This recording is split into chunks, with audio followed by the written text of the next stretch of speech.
حضور پاک صلی اللہ علیہ وآلہ وسلم تشریف فرماتے، سیدنا عبداللہ بن عباس رضی اللہ تعالیٰ عنہ روایت کرتے ہیں ایک شخص سرکار کی خدمت میں حاضر ہوا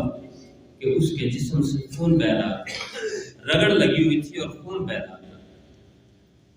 حضور پاک صلی اللہ علیہ وآلہ وسلم نے ملاحظہ فرمایا، ارشاد فرمایا تیری یہ حالت کیسے ہوئی؟ عرض کرنے لگا حضور ایک خاتون گزری، میری نظر جو اس پر پڑ گئی، میری نظر دور تک اس کا ہی پیچھا کرتی تھی، مطلب میں اس کے دیکھنے میں مگن ہو گیا،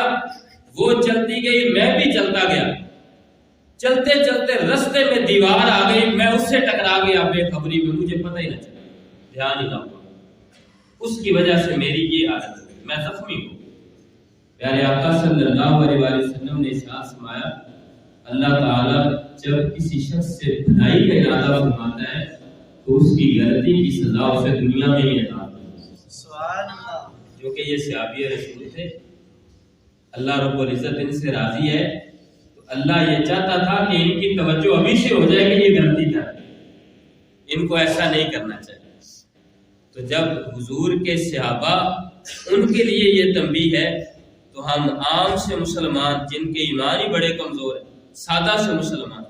ہمیں اس میں کتنی احتیاط کرنی چاہیے۔